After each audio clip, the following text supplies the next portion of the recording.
आज हम एक नई कंपनी लेके आए हैं जो कि आईटी सेक्टर से है, एफएल इंडिया लिमिटेड। बेसिकली पहले ये बता देते हैं कि ये कंपनी क्या करती है। ये कंपनी मोबाइल एडवर्टाइजमेंट करती है और कंज्यूमर इंटेलिजेंस में इन्वॉल्व है, जिसमें बेसिकली वो डेटा कलेक्ट करके एनालिसिस करके उसके अकॉर्डिंग अपनी एडवर्टाइजमेंट्स को लाती है मोबाइल पे। तो इसका सेक्टर आईटी है और ये कंप्यूटर्स में बेसिकली इसका इंडस्ट्री कंप्यूटर में आएगा। अब ये कैसा इस समय चल रही है, तो आज हम जानते हैं कि आईटी सेक्टर काफ़ी अच्छा मार्केट में परफॉर्म कर रही है। बहुत सी कंपनियां हैं जिसके काफ़ी अच्छे लोग काफ़ी कुछ शेयर्स ले रहे हैं आईटी सेक्टर के। लेकिन एफएल इंडिया कैसा परफॉर्म कर रही है उसको देखते हैं। तो एफएल इंडिया का सबसे पहले अगर हम स्टॉक पी रेशियो देखें तो इसका 73.1 है, जो कि क्वाइट हाई है, क्योंकि अगर हम इसके बुक वैल्यू से आपको कंपेयर करें, यहाँ पर बुक वैल्यू है 192 है।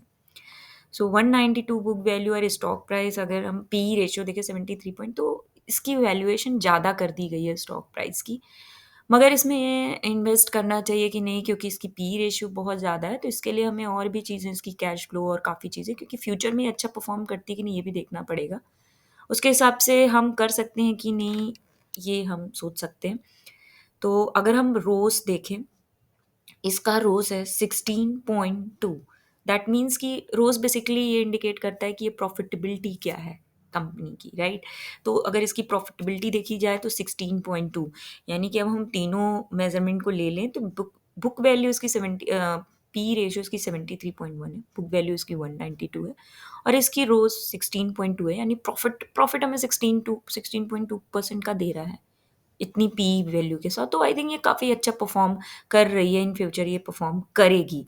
लेकिन अभी और भी पैरामीटर्स हैं जिसको हमें देखना पड़ेगा बिफोर लुकिंग इनटू दैट।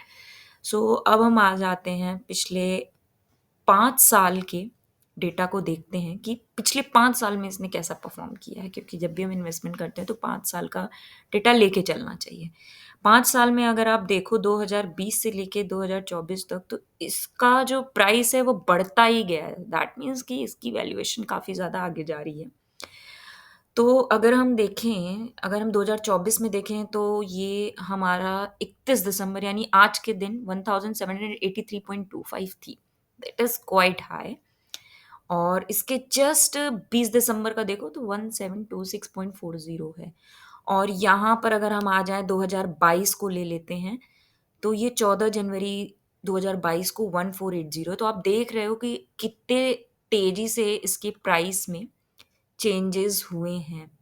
तो ये जो चेंजेस हुए हैं दैट मीन्स कि इसकी वैल्यूएशन काफ़ी ज़्यादा है, काफ़ी अच्छा परफॉर्म कर रही है। अब यहाँ पर अगर हम इसी ग्राफ में पी रेशियो पे भी चले जाएँ, तो आप पी रेशियो देखो कि इसकी पहले ज़्यादा थी, राइट? इसकी पहले पी रेशियो हमारी 163.7 थी और यहाँ से चलते-चलते 2024 में फिर भी ये थोड़ी कम हुई है। दैट मीन्स ये पहले ओवर वैल्यूड थी, लेकिन फिर धीरे-धीरे, धीरे-धीरे ये करके इसका पी रेशियो थोड़ा कम हुआ है। अब इसका हमने आपको प्राइस दिखा दिया कि कैसे ये 5 साल में कितना अच्छा परफ़ॉर्म की है, पी रेशियो में भी 5 साल का दिखा दिया कि कितना अच्छे से ये परफ़ॉर्म कर रही है। इसके बाद हम आ जाते हैं कि इस कंपनी के प्रोज़ और कॉन्स क्या हैं। इस चीज़ से हमें ये पता चल जाएगा कि कंपनी बेसिकली क्या कर रही है और कहाँ-कहाँ ये लैग कर रही है।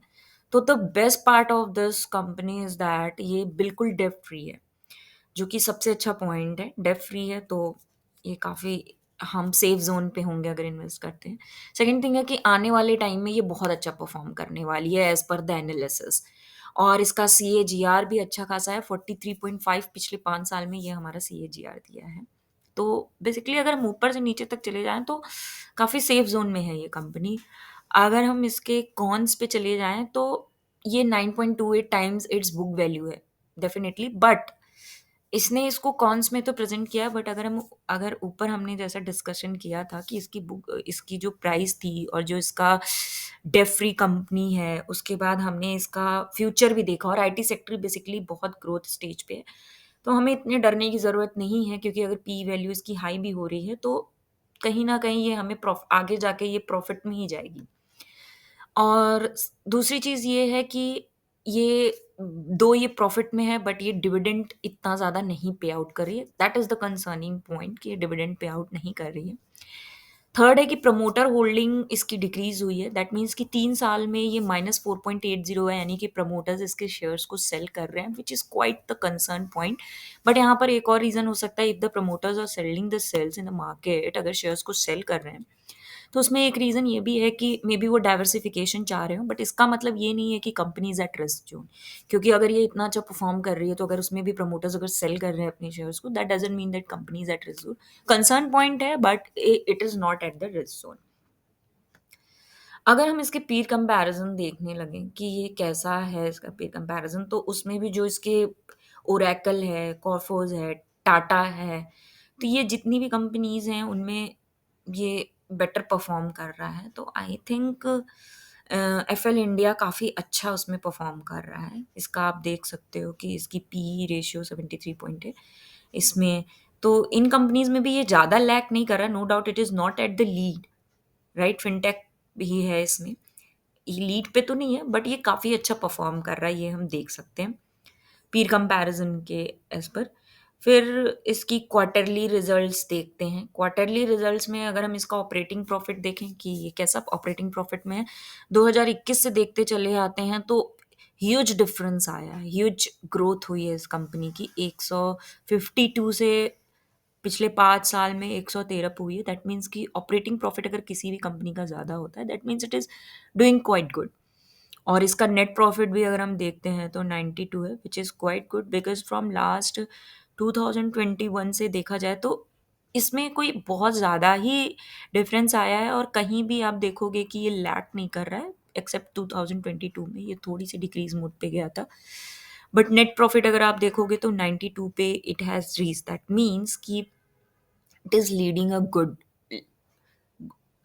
देन अब हम आ जाते हैं क्वार्टरली रिजल्ट के बाद, अगर हम प्रॉफिट एंड लॉस स्टेटमेंट को भी देखते हैं तो प्रॉफिट एंड लॉस स्टेटमेंट में भी ऑपरेटिंग प्रॉफिट अच्छी है, और बहुत ज़्यादा डिफरेंस क्रिएट किए 2018 से लेके। तो इट्स आई थिंक काफ़ी अच्छा परफॉर्म ये पहले भी कर रही थी, और 5 साल के डेटा में प्रॉफिट एंड लॉस स्टेटमेंट देखा जाए, क्वार्टरली रिजल्ट देखा जाए, एवरीवेयर इट इज़ ग्रोइंग।